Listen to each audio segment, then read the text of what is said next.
My name is Michael, I'm 36, and I live in a suburb of Seattle. I thought I had a good family. Emily, my wife, and I have been married for 11 years, and we have 2 children, a 9-year-old son, Zach, and a 6-year-old daughter, Lily. Emily, I always thought of her as my rock, my support. You know, she has always been a vibrant, ambitious, confident woman who could turn heads when she entered a room. Perhaps a bit overly confident at times, but that was her charm.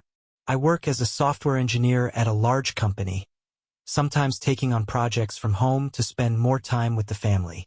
But over the past few months, I felt like something has changed between Emily and me. She's become different.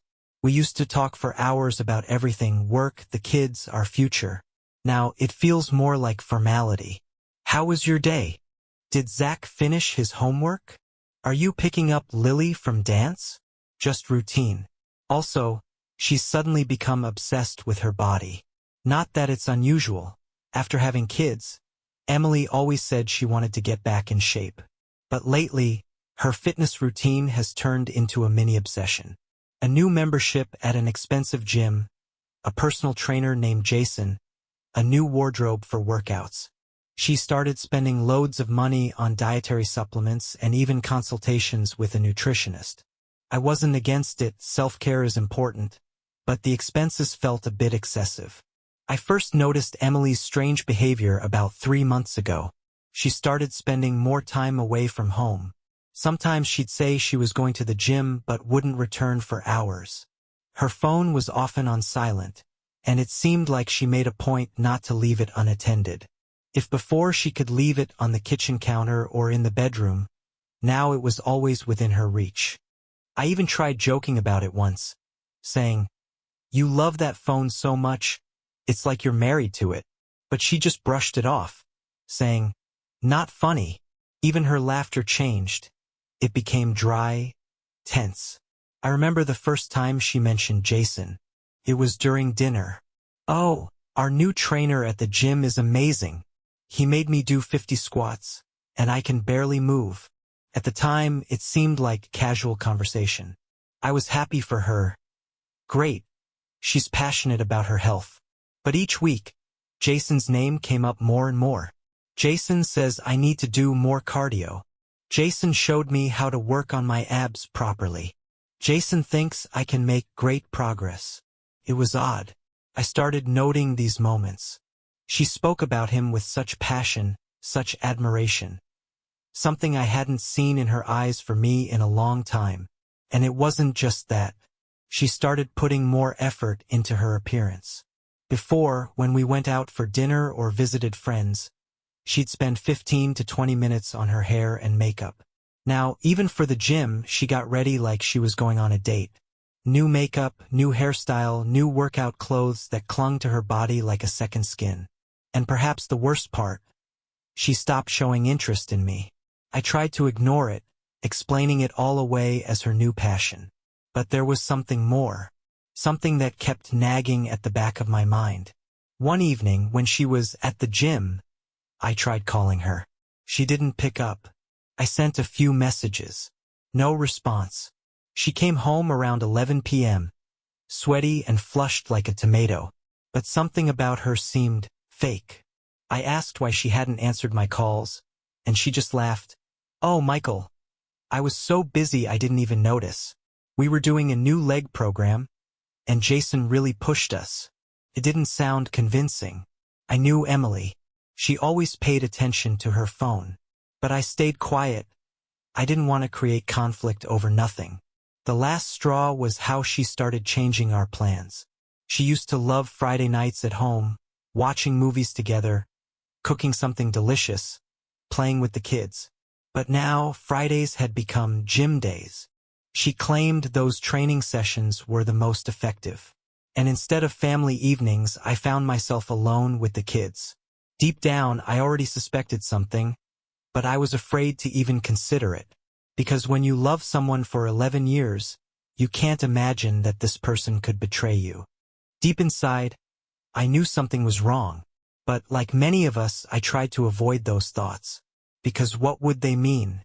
That everything we had built over 11 years, our home, our children, our plans for the future, was just an illusion? No, I was too afraid to even consider it. However, life had its own plans. Sometimes the truth finds you, even when you try to avoid it. About a month ago, I was working from home. It was an ordinary workday, and I had finished my project a bit earlier. Emily was supposed to be at her training session with Jason, as usual, so I thought it would be a good opportunity to tidy up the house while the kids were at school. At some point, my eyes landed on her laptop, left open on the kitchen table. We had always trusted each other, and I never felt the need to check her personal belongings. But this time, I can't even explain why I did it. Maybe it was intuition. I sat at the table as if I were about to check something for work and glanced at the screen. Her Facebook account was open. Nothing suspicious, until I accidentally noticed a notification for a new message from someone named Jason T. I got curious. Could have just been her trainer, nothing more. I clicked on his profile, but it was private. However, the message thread was still visible. And that's when I saw their conversation. The messages were far from being about fitness. You looked absolutely stunning today. That new top makes you even sexier, he wrote. Oh, Jason, you're just flattering me, face blowing a kiss. But thank you. I always feel so confident around you, she replied. I couldn't believe my eyes. Scrolling further through their messages, I realized they had been meeting outside the gym. A few times, she mentioned that meeting you yesterday was the best part of my day. He told her he couldn't wait to see her again. My heart started pounding. But, honestly, I was still trying to find some innocent explanation. Maybe it was just flirting? Or a joke. People sometimes text like this without meaning anything serious. That evening, when she came home from her training, I was sitting on the couch, pretending to watch TV. She looked the same as she always did after her workouts. A bit sweaty with flushed cheeks, but her smile seemed a little nervous, or so it felt to me. How was your workout? I asked, trying to sound casual. Great, she replied. Jason came up with a new leg program, and I can barely stand. I nodded silently, though I was boiling inside. I'm going to take a shower and then make dinner. Okay? She said and headed to the bathroom. When I heard the water running in the shower, I did what I had been wanting to do for a long time. I picked up her phone, which she had left on the kitchen counter. Usually, she kept it with her, but it seemed she had been in a hurry this time. I knew her passcode. It was our wedding date, May 15, 2012. I entered it and the phone unlocked. In her messenger, I found what finally confirmed my worst fears. Her messages with Jason were even more explicit than what I had seen on Facebook. I can't wait for our training sessions. You make me feel alive, she had written 2 days ago. Me too. You're the best thing that's happened to me in years, he had replied. The photos she sent him were more intimate than I had expected. Selfies in her workout clothes, tight tops, taken clearly not at the gym. His photos, shirtless, smiling in a way that I felt would now haunt my nightmares. I felt my world collapsing around me. I couldn't hear anything except the sound of water running in the shower. I took screenshots of all the messages and photos. I emailed them to myself. I needed evidence. When she came out of the shower, I was sitting in the living room as if nothing had happened. But at that moment, I realized there was now a chasm between us. That evening, I decided not to make any rash decisions. I needed time to figure out my next steps. I didn't want to do anything that could negatively impact the kids. But one thing was clear. This situation would not go without consequences. The days following my discovery were a true test of endurance. I tried to live as if nothing had changed, but every interaction with Emily felt like a dagger to my heart. When she smiled, talked about the kids, or even just handed me a cup of coffee in the morning, I couldn't stop thinking, how can you do this? How can you lie to me so boldly, so calmly? Inside, I was shattered. At night, I couldn't sleep, replaying those messages in my head, those photos, the tone she used when she wrote to Jason.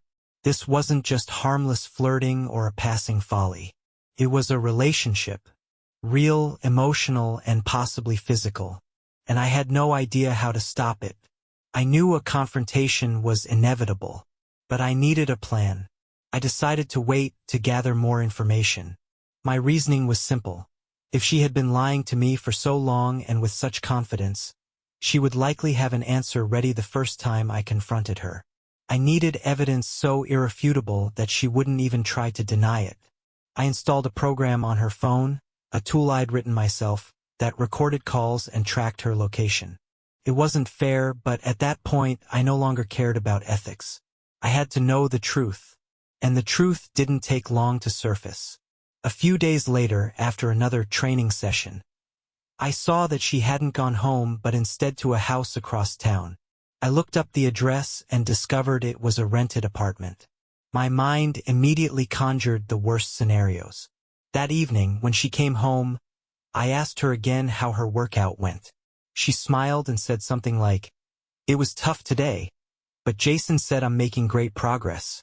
I wanted to scream, but I stayed quiet.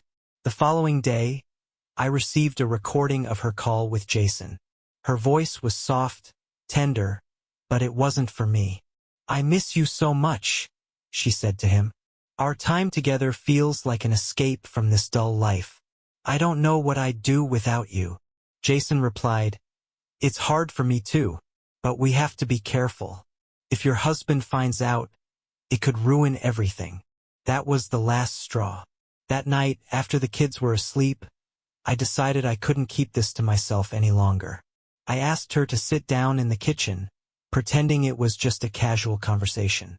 She seemed slightly surprised but didn't suspect anything.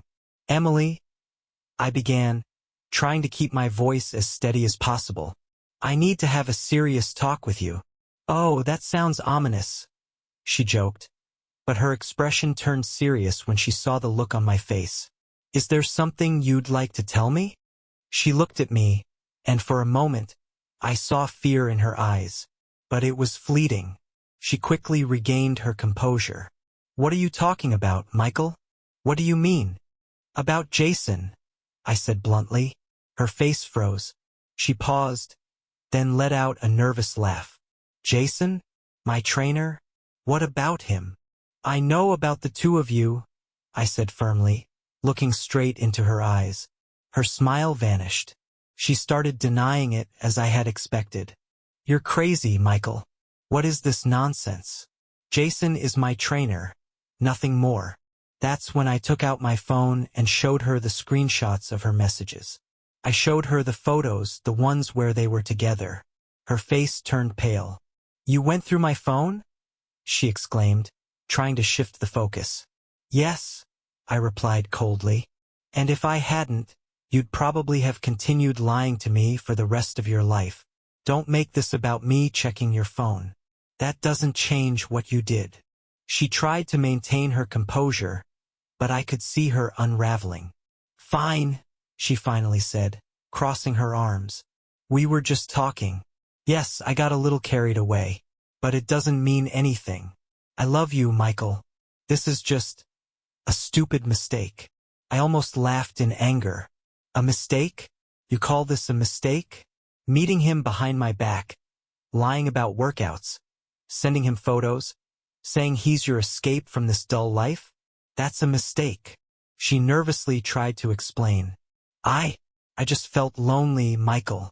You're always at work, always busy. I didn't mean for it to go this far." "This far?" I interrupted. "What exactly do you mean by that? How far has it gone, Emily?" She fell silent. I waited. She couldn't look me in the eye. We met a few times, but it was just physical. "It didn't mean anything," she said, almost in a whisper. I felt the ground collapse beneath me. Physical. She didn't even try to deny it. I felt something inside me break. "It didn't mean anything?" I whispered, my voice barely working. "Do you realize what you just said? You betrayed me. You betrayed our children, our family. And you're telling me it didn't mean anything?"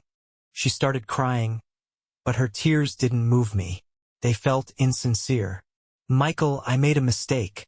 Please forgive me. It will never happen again. I promise." But I couldn't listen anymore. I stood up and walked to the bedroom, leaving her sitting there alone. I was sitting in the darkness of our bedroom, trying to catch my breath. My heart was pounding like crazy, and honestly, I struggled to understand my own feelings. Anger, humiliation, disappointment, despair. It all merged into something unbearable. Just yesterday, I believed we were a strong family, that our troubles were just the routine challenges of married life that everyone goes through. And now, here I was, thinking about how my wife didn't just lie to me. She betrayed me, deliberately, cold-bloodedly, and perhaps even without regret. From time to time, I heard her footsteps outside the door. She didn't follow me. Maybe she was afraid, or perhaps she just didn't know what to say. The feeling that she was on the other side of the wall only fueled my anger. She should be here, apologizing, explaining, I thought, but at the same time, I knew that no words could erase this. No excuses would help me forget how she destroyed everything I held sacred. I picked up my phone and opened photos of our kids, Zach and Lily. Their smiles, those joyful, innocent faces. They were the only thing holding me together right now. Because if it weren't for them, I might have just packed my things and left. Left everything behind and started over. But how could I do that? How could I leave them?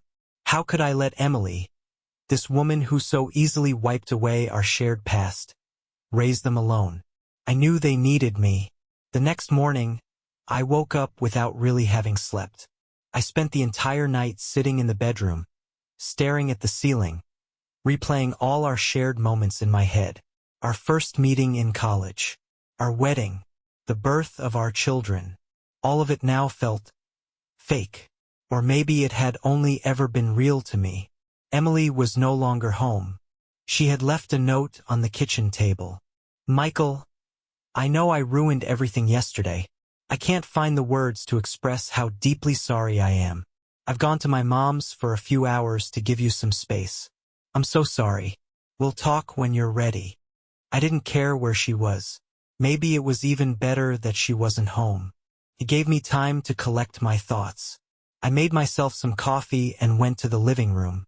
The kids were playing on the carpet with their toys. Lily had her pink crown on, pretending to be a princess, while Zach was building yet another spaceship with his blocks. They were so happy, so carefree. They didn't even suspect that their mom and dad were going through something that might change their lives forever. Daddy, will you play with us? Lily asked in her cheerful little voice. Of course, sweetheart, I said, forcing a smile.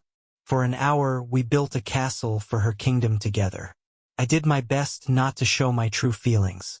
But at one point, Zach looked at me and asked, Daddy, are you okay? You look sad. That question pierced me deeper than I expected. A 9-year-old boy, who didn't even understand what was going on, was attentive enough to notice my mood. Yes, I'm fine, Zach, I replied, averting my eyes. After that, I felt the anger and pain rising in me again. I couldn't let this go on. The kids deserved better. I deserved better. When Emily returned, I was ready for a serious conversation. She looked distraught.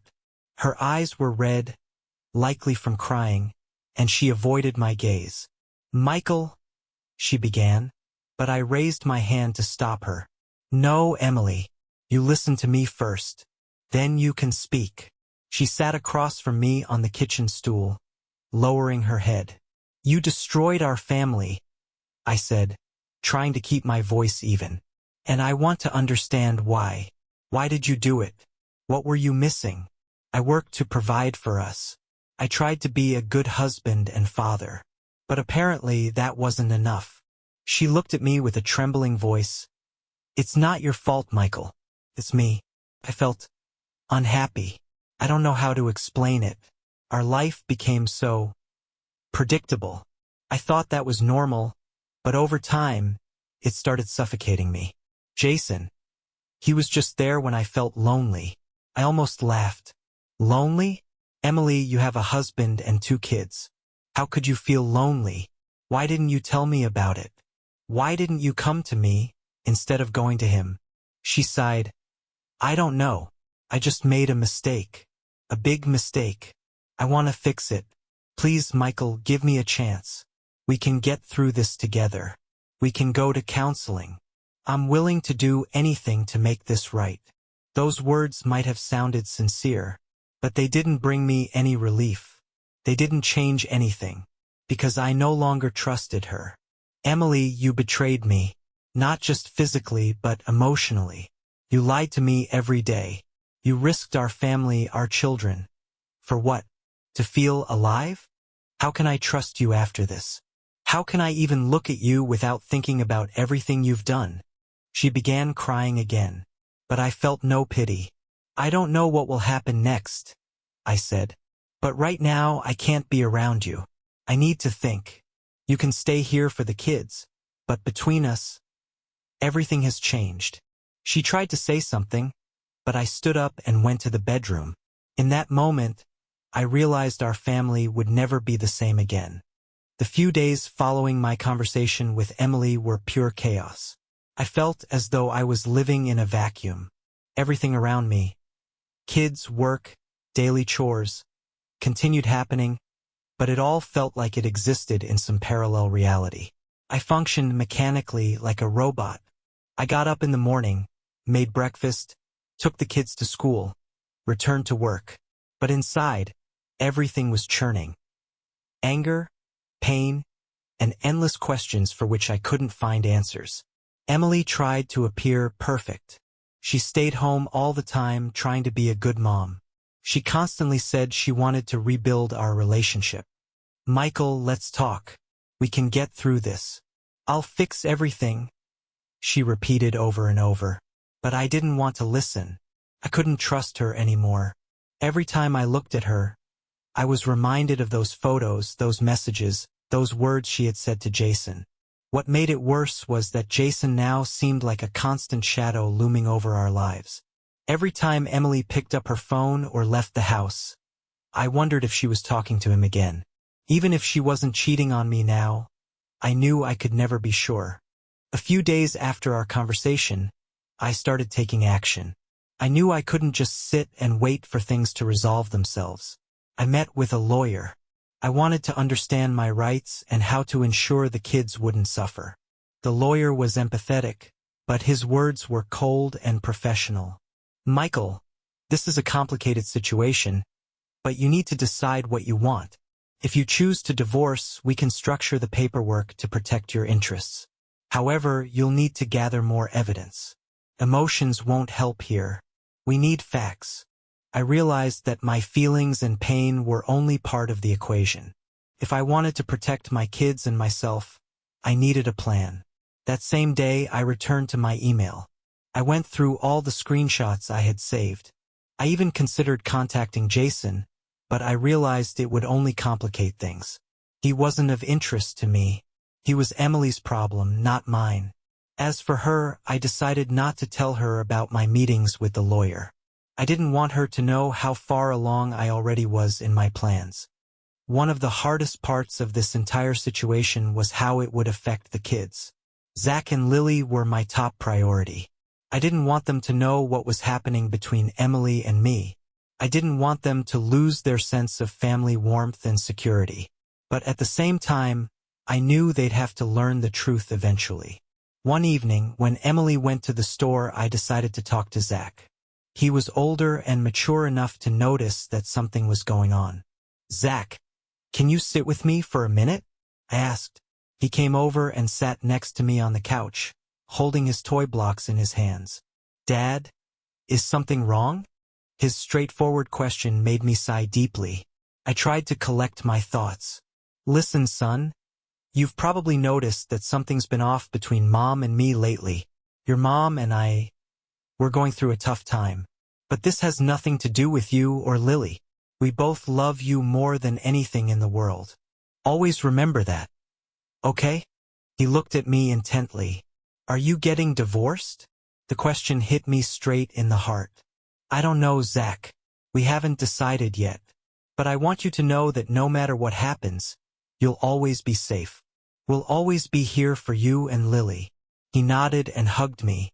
His childlike trust was the greatest comfort I could have at that moment. Emily, on her part, suggested we go to a family counselor. At first, I wanted to refuse. What could it possibly change? But eventually I agreed. Perhaps not because I believed in the possibility of reconciliation, but because I wanted to better understand her motives. At the first session, the counselor asked us what we wanted to achieve. Emily started talking about how she wanted to save our family, how sorry she was for her actions, and how she was willing to work on herself. I, on the other hand, was less optimistic. I just want to understand why she did it, and I want to know if I can ever trust her again. The conversations turned out to be painful. The counselor asked questions I wasn't ready to answer. For instance, whether I was willing to forgive Emily if she truly changed. Emily, in turn, tried to explain how she felt lost in our marriage, how her life had become monotonous, and how Jason offered her something new. Those words only fueled my anger. Did you ever think about just talking to me instead of running to another man? I was afraid you wouldn't understand, she replied. It seemed like a weak excuse. Her words didn't feel like genuine remorse. It felt as though she regretted getting caught more than the betrayal itself.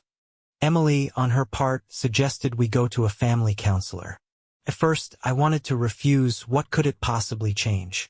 But eventually I agreed. Perhaps not because I believed in the possibility of reconciliation, but because I wanted to better understand her motives.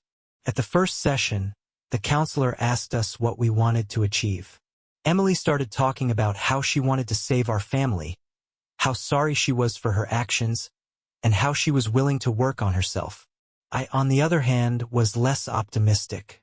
I just want to understand why she did it, and I want to know if I can ever trust her again. The conversations turned out to be painful. The counselor asked questions I wasn't ready to answer. For instance, whether I was willing to forgive Emily if she truly changed. Emily, in turn, tried to explain how she felt lost in our marriage, how her life had become monotonous, and how Jason offered her something new. Those words only fueled my anger. Did you ever think about just talking to me instead of running to another man? I was afraid you wouldn't understand, she replied. It seemed like a weak excuse. Her words didn't feel like genuine remorse. It felt as though she regretted getting caught more than the betrayal itself. In the end, after weeks of struggle, I realized I couldn't live in this state of uncertainty any longer. I had to make a decision, and it was becoming increasingly clear. I couldn't stay with someone I no longer trusted, someone who had been willing to risk everything for their own gratification. I began preparing the divorce papers. It was a hard decision, but I knew it was the right one. I wanted my children to see me as strong, not broken. I wanted them to grow up in an atmosphere of honesty, not constant tension. When you reach the edge, there are only two paths. Either turn back and pretend nothing happened or cross that line and take action. After weeks of hesitation, pain, and contemplation, I realized I didn't want to go back. That left me with only one option: to move forward, even if it hurt. I started with concrete steps. I prepared the divorce papers. I carefully gathered all the evidence, the screenshots of messages, photos, call logs, and even GPS reports I had obtained using an app on her phone. My lawyer explained that in Washington state, infidelity isn't an official ground for divorce, but such evidence could influence custody and property arrangements. Emily still didn't know I had made my decision. She acted as if nothing serious had happened. One evening, after a family dinner, she even suggested we watch our favorite movie together. Her behavior struck me as not just insincere but brazen. "Emily," I said as she sat down next to me on the couch, "we need to have a serious talk." She set down the remote and looked at me warily. "What is it, Michael?" "I've made a decision," I replied. Her face went pale, though she tried to remain composed. "About what?" "About us." About our marriage. About the fact that it's over, I said firmly. She tried to object, but I stopped her. No, Emily. Listen to me. I can't live with someone I no longer trust. You didn't just betray me, you betrayed our family. You placed your whims above our future. And now I see no reason to continue this. I've already prepared the divorce papers. Her eyes filled with tears, but this time they stirred no emotion in me. Michael, please don't do this. We can fix this. I know I made a terrible mistake, but we can get through it together. Maybe you can get through it, but I can't, I replied coldly. Her tone shifted then. From remorse, she moved to accusations. So this is all about your ego? You can't forgive me because your pride won't let you. I simply shook my head. It's not about ego, Emily. It's about trust. And it's gone. Preparing for a divorce isn't just a legal process. It's an emotional war. And I knew this war wouldn't be easy. I was ready to fight, but at the same time, I didn't want our kids to become casualties of this conflict. I decided that my actions would be directed solely at Emily. The first step was to freeze our finances. We had a joint bank account, but I made sure to cut off her access to it. My lawyer warned me that this might cause conflict, but I wasn't willing to take any risks. I took full responsibility for the kids and household expenses, but Emily had to reconsider her personal spending. Naturally, this infuriated her. You're even trying to take money away from me? She shouted during one of our arguments. No, Emily, I replied. I'm just doing what's necessary to protect our children's future. If you need money, you can ask Jason. Though I doubt he's ready to cover your bills. That line hit her hard. Her face turned red, and she stormed out of the room. But I wasn't done. My real revenge was just beginning. I decided to confront Jason. Not to yell or argue, I was past that. I wanted to see how he'd react when the truth was laid bare. I went to his gym during one of his training sessions. After the class ended, I approached him. Jason, I asked. He looked at me and nodded. Yeah, that's me. How can I help you? My name is Michael. I believe you know my wife, Emily. The expression on his face mirrored the one-eyed scene on Emily's when she realized she'd been caught. Oh, yeah, I'm her trainer, he said, trying to maintain his composure. Trainer? That's an interesting term for someone who's sleeping with my wife, I said quietly but firmly. He froze. His face turned pale. Listen, man, it was a mistake. I didn't mean to get involved in your relationship. It was just meaningless? I interrupted. Don't worry. I'm not here to hit you or anything like that. But know this, I've already spoken to my lawyer. And I'll make sure your name appears in the court documents. Maybe you'll enjoy explaining to your clients what kind of professional trainer you are when they find out. He started stammering, trying to explain himself, but I simply walked away. It was enough for me to see the fear in his eyes. After a few weeks, Emily realized I was serious. She cried, yelled, and tried to convince me to change my mind, but it was all in vain. I couldn't live with her anymore. The divorce papers were signed, and all that was left was the official processing. I was granted primary custody of the kids. Emily was allowed to see them a few times a week, but only under my supervision. Her betrayal was the reason I insisted on this, and my lawyer helped me prove it. I began a new life. For the first time in a long while, I felt free. Yes, it hurt, but at the same time, it felt right. I no longer carried the burden of mistrust. My revenge on Emily wasn't about causing her physical pain or publicly humiliating her. My true revenge was showing her that her actions had consequences.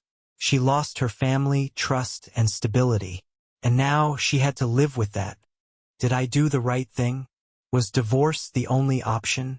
Or perhaps I should have given her a chance to fix everything. I'm curious how you would have acted in my place. I'd be glad to hear your opinion.